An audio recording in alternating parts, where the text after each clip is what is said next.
I'm going to get a stripe that's in the vinyl.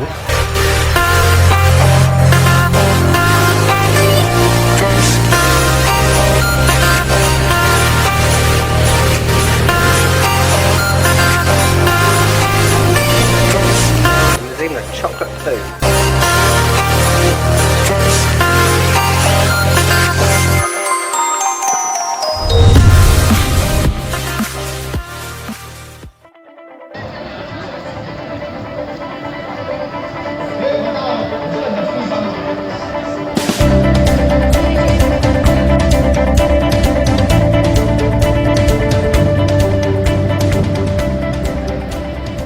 Okay, hello everyone and welcome back to my channel, First World Traveller. Now, this is the second part of my Taipei guide. You can probably tell by the way I'm dressed it is very cold and very wet, but the good thing is you've probably got the basics down to a T from my last video. If you haven't watched that one, then I suggest you go and do that now, or after this video. This is Taipei, things to do. Let's go.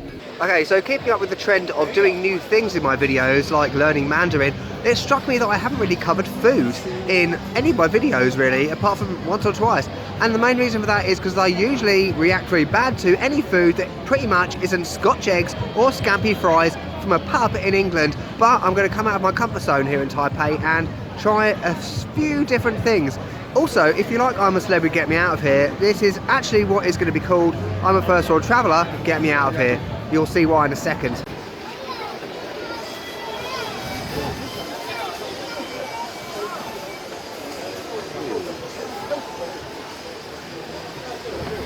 So behind me right here is a typical example of Taiwanese street food. Mainly you get things like dumplings, chicken, fish, tofu, etc. As you can see, the signage is all in Mandarin. I've left my A-level in Mandarin back home, so I can't understand what it says. However, the prices are also in English, so you can figure out what the food is by looking at it, and then basically you can pay for it. Wonderful. Right, there's some more street food here. Chicken, sweet potatoes, all reasonably cheap.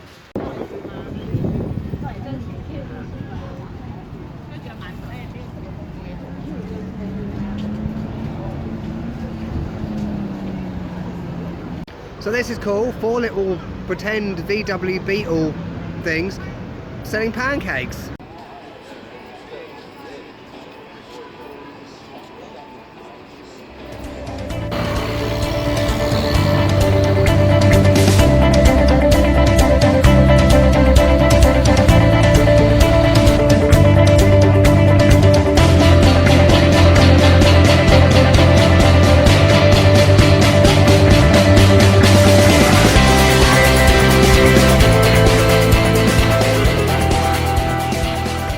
Okay, now that I actually have money thanks to Western Union, hashtag no bank card for a month, I can now finish this part of the video because it's now a day later and I'm in different clothes. So I come to an area called Huashi Night Market, which is famous in Taipei for lots of different types of Taiwanese food. Now there is also some special delicacies which I potentially may be trying. Let's go and have a look at that.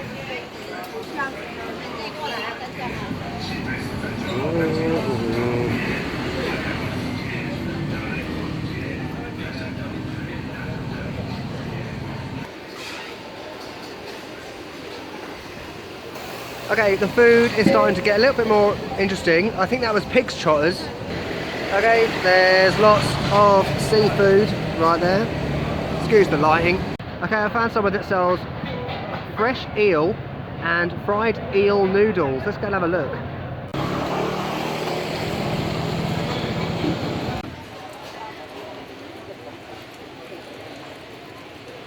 Pretty much the eels look a lot like anchovies, strangely, and some rather bizarre fish, seafood that I do not recognise. If you like seafood, definitely come here because there's a wide variety. Okay, so as you can probably tell from the covered roof, the cheap-ass Christmas lights and the abundance of massage places, I believe I'm heading into tourist town. Pretty much Huashi Night Market is a tourist haven, but it's got to be done. As I said, this is I'm a First World Traveller, Get Me Out of Here. Now, as you've just seen, there are snakes. Now let's do a quick flashback to one of my Cambodia videos. So people steal the cobras, chop their heads off, pour their blood to make rice wine, and then have snake kebabs with the rest of the snakes. Yes, it's time to drink snake blood. Okay, so here we are in the snake blood place. It doesn't really look like snake blood. It looks more like Ribena or grapefruit juice. Apparently just meant to knock it back like a shot, so bottoms up. Oh, Jesus Christ. Okay, that's pretty much an alcoholic drink, feels like. It doesn't really taste like blood, it's got an awful aftertaste. Wonderful. Thank you, man. Okay, remind me never to do that again. So yeah, there's a lot of places that have huge anacondas and cobras outside the front. You can have things like snake soup. As I said, in Cambodia, they use every part of the snake in all these meals, but I feel a bit bad due to animal cruelty, etc. with them sitting out the front and then you're eating their mates or drinking their blood in front of them. You can also apparently get things like turtle testicles, chicken uteruses and deer penises. I'm yet to find them. It probably doesn't help that I didn't learn the Mandarin for turtle testicles. Remember that for next time. Once you have finished your food tour of Taipei, why not finish it off with some dessert? Let's face it, everyone needs one of them. You can come to this place behind me, I'll show you in a second. It's called the Modern Toilet Restaurant. Yes, that's right, Modern Toilet. Now, they have a few of these restaurants in Taipei. I'm just avoiding getting run over. Basically, it's toilet themed. So, I guess until you've eaten fake poo out of a fake toilet, you really haven't lived. What a time to be alive. Let's go and have a look.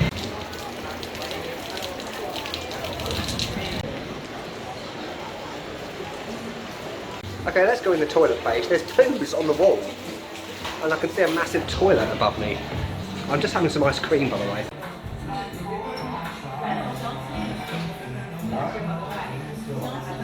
Along with the cat cafe in Singapore, let's do a flashback to that.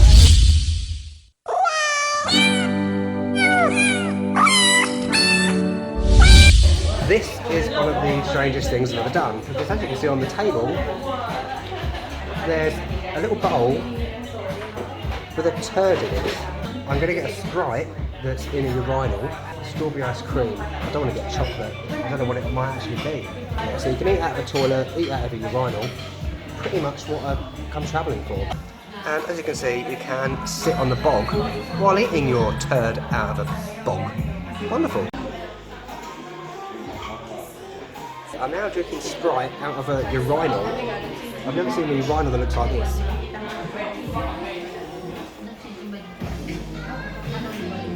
Yeah, it's definitely Sprite, it's not urine.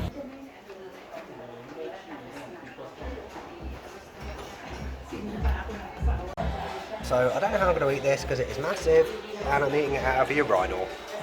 And there's even a chocolate poo. So yeah, definitely come to the Modern Toilet Restaurant when you're in Taipei. Okay, that's enough of all that, so let's show you some other things you can do in Taipei. Let's go.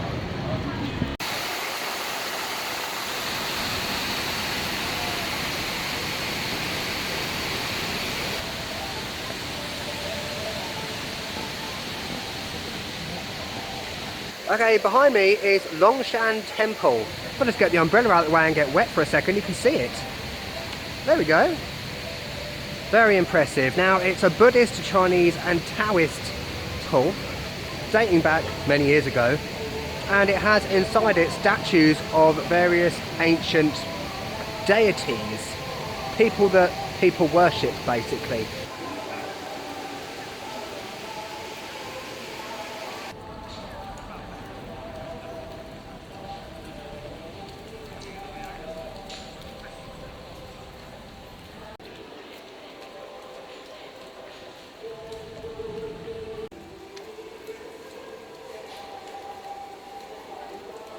Okay, so just some more information. The Longshan Temple was built in 1738.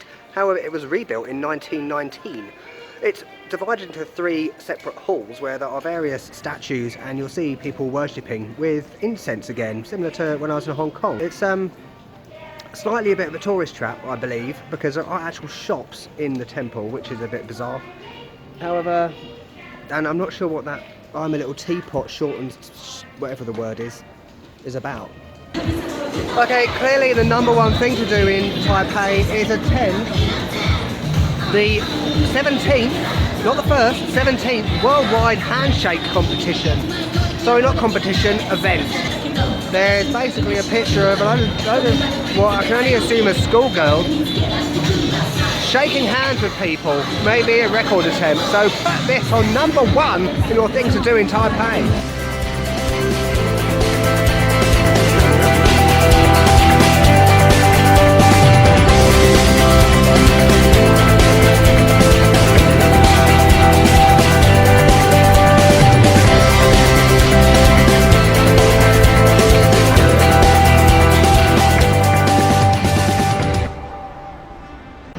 Okay, you may recall in the last video I was heading somewhere on the MRT called Taipei 101. What is Taipei 101? It is basically the number 1 attraction you will see on TripAdvisor everywhere you go, because it is the tallest building in Taipei. Now, it was completed in 2004, and at the time it was the most expensive construction project in the world. It cost $4 billion, which is crazy. I imagine the Burj Khalifa in Dubai has probably surpassed that.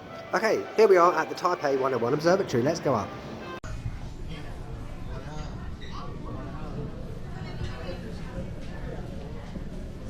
Okay, I'm now up at the Taipei 101 Observatory. I'm burning up with fever, but here is the view at the Taipei below me. This is the first one I've been up at this time of day. Just useless fact of the day, it is the fastest elevator in the world. You can probably sense my excitement as I say that.